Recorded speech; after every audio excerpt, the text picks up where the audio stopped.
శ్రీకృష్ణ పరమాత్మ అవతారం అంటే కేవలం ఒక కథ కాదు, అది దశావతారాలన్నింటిలోకి అత్యంత గొప్పదైన పరిపూర్ణ అవతారం. మిగిలిన అవతారాల్లో పుట్టిన తర్వాత లీలలు మొదలైతే, కృష్ణావతారంలో ఆయన పుట్టడమే ఒక అద్భుతమైన లీల.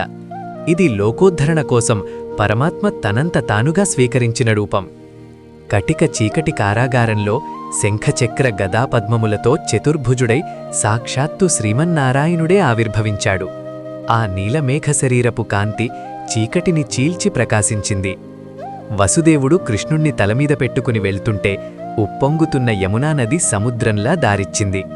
కృష్ణుణ్ణి జ్ఞానంతో శిరస్సున ధరిస్తే కాలము, మృత్యువు కూడా దారి వదులుతుందని దీని అర్థం. నోట్లో అనంత విశ్వాన్ని చూపించిన, భక్తుణ్ణి రక్షించడం కోసం తన ప్రతిజ్ఞను పక్కన పెట్టి కురుక్షేత్రంలో చక్రం పట్టి ఊరికినా అదంతా ఆయన భక్త పరాధీనతకే నిదర్శనం. ఆయన లీలలను స్మరిస్తే మనస్సులోని పాపమంతా తొలగిపోయి మోక్షం సిద్ధిస్తుంది. అందుకే ఆయనే జగద్గురువు. కృష్ణం వందే జగద్గురుం.